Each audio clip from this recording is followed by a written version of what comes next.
Apreciados estudiantes de 11 grado, reciban un cordial saludo a su clase de religión. Hoy vamos a ver el tema de los jueces y la monarquía. Dicho en otras palabras, aquellas personas que Dios puso al frente del pueblo para impartir justicia, para ayudarlos y para gobernar. Recordemos que el pueblo de Israel ingresa a la tierra prometida y tiene la necesidad de armar 12 tribus, las 12 tribus de Israel. Y hubo la necesidad de nombrar jueces para que gobernaran y ayudaran en ese momento concreto de la historia del pueblo. ¿Quiénes son los jueces? Son elegidos por Dios para dirigir al pueblo y defenderlo de los ataques de los pueblos vecinos. Entre estos se destacaron Débora y Barak, Gedeón, Sansón y Samuel. Y hay una clave de comprensión de esta experiencia de fe del pueblo de Israel. ¿Cómo comprendían ellos el tema de la salvación o la desgracia? O, dicho de otra manera, el tema de la maldición, de la bendición, o de la maldición. Y es que cuando el pueblo es fiel a la alianza, se da la salvación. Y cuando el pueblo es fiel a Dios y a la alianza, cuando el pueblo es infiel a Dios y a la alianza, sobreviene la desgracia, ¿sí? Entonces, ser fiel a Dios y a la ley, responder a esta alianza, cuando el pueblo tiene esta fidelidad, viene una experiencia de bendición salvífica para el pueblo. Y cuando el pueblo se pone de espalda a Dios, a la ley, y se contamina con todos estos pueblos paganos que le rodeaban, entonces se da el fenómeno de la desgracia. Sobreviene la desgracia, el castigo, pero Dios es misericordioso. También lo comprendían como un Dios de misericordia y había necesidad de arrepentirse. Cuando el pueblo se arrepiente y pide ayuda a Dios, Dios suscita un nuevo juez al frente del pueblo. Esto frente al fenómeno de los jueces. Ahora vamos a mirar un poco el tema de la monarquía. Vamos a analizar ahora este mapa conceptual. Bueno, entonces estamos acá en este punto, jueces, ¿de acuerdo? Les hablé de las tribus, hay un pueblo de Dios, hay una tierra y hay una alianza. Esta es la bendición. La bendición es que el pueblo recibe la tierra y recibe la alianza. Y vienen las tribus, vienen los jueces. Pero después de este periodo de los jueces surge la necesidad de que el pueblo se organizara y aparece la monarquía. Es el periodo de mayor esplendor de Israel. Aparece Saúl, David y Salomón. De todos estos tres, todos tuvieron una participación significativa, pero el pueblo de Dios recuerda, y de hecho en los Salmos se habla mucho de David, y se habla de el reino de David, y se hace alusión a David, ¿de acuerdo? Porque fue el reinado más justo, y fue un rey digno de admirar, su reinado fue digno de admirar, aun cuando ya sabemos la historia de que él también como ser humano se equivocó y pidió perdón, y ahí surge el Salmo 50, que es el miserere, misericordia Dios mío, he pecado. Bueno, de Salomón conocemos que desvió su corazón y cayó en la idolatría. Sin embargo, en el periodo de Salomón hay un fenómeno de paz y prosperidad. Con David se da el templo, la construcción del templo de Jerusalén. Muy bien, y surge la dinastía davídica. ¿Qué pasa? Dios salva. Y la clave es la fidelidad a la alianza. Volvemos al mismo punto. Israel comprendía que si era fiel a la alianza y a Dios, iba a tener todo esto. Iba a tener tierra, iba a tener reyes que los gobernaran. Pero si el rey se desviaba o el pueblo se desviaba, iba a sobrevenir la desgracia. Y si nosotros analizamos la historia de Israel, fue una historia llena de una serie de conflictos, de invasiones de los babilónicos, de los persas. Ellos fueron llevados en el exilio a Babilonia. O sea, este pueblo es un pueblo que ha sufrido. ¿Y cómo interpretan ellos eso? De hecho, los profetas, más adelante lo veremos, van a decirle al pueblo, anuncian y denuncian, van a denunciar la injusticia y todo lo que estaba fallando en Israel, pero van a anunciar que Dios está allí y que hay que cambiar de vida. El profeta anuncia el amor y la salvación, pero el pueblo cuando desobedece sencillamente incurre en falta. ¿Y cómo interpreta Israel este fenómeno? Como esto de las invasiones y todo esto de las guerras y todo lo que les pasó, lo interpretan como una desgracia. Si yo no soy fiel a Dios, sobreviene la desgracia. Y si yo soy fiel a Dios, sobreviene la bendición. es una manera de interpretar la experiencia de Dios.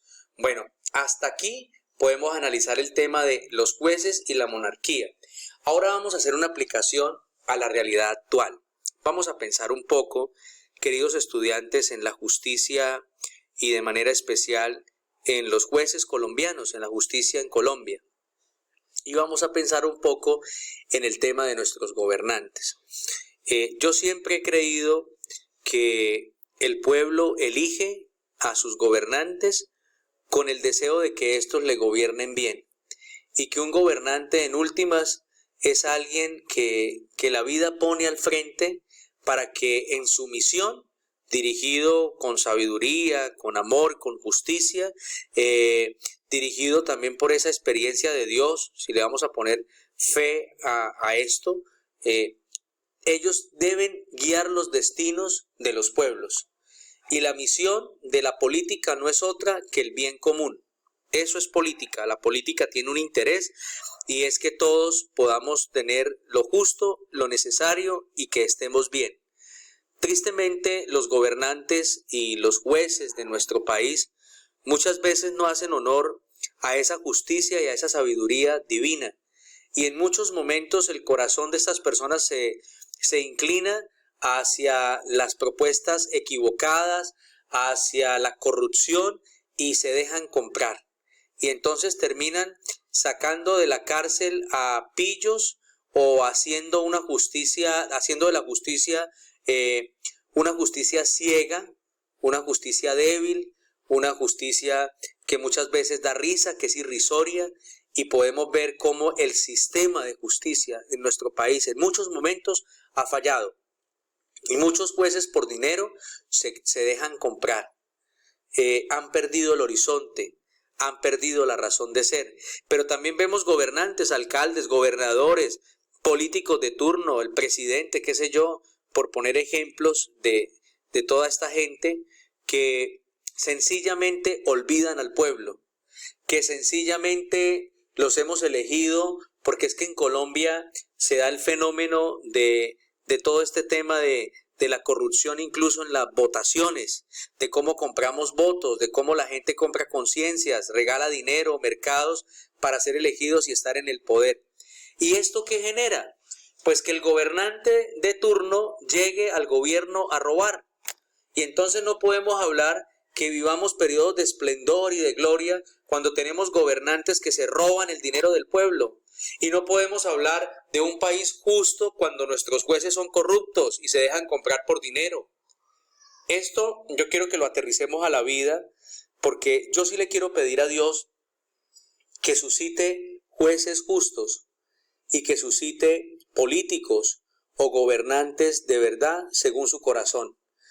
Yo, pues no sé si ustedes se han dado cuenta, en la liturgia de la iglesia cuando se ora, hay una parte en la oración de los fieles que siempre se pide por los gobernantes, y esta oración es pidiendo precisamente que ellos sean justos y equitativos en lo que hacen frente al pueblo. Jueces y gobernantes. No sé, el día de mañana tal vez alguno de ustedes vaya a dirigir los destinos de este país, de esta ciudad, de este departamento, y allí yo quisiera que usted fuera un juez o un gobernante según el corazón de Dios. Nunca olvide esta clase.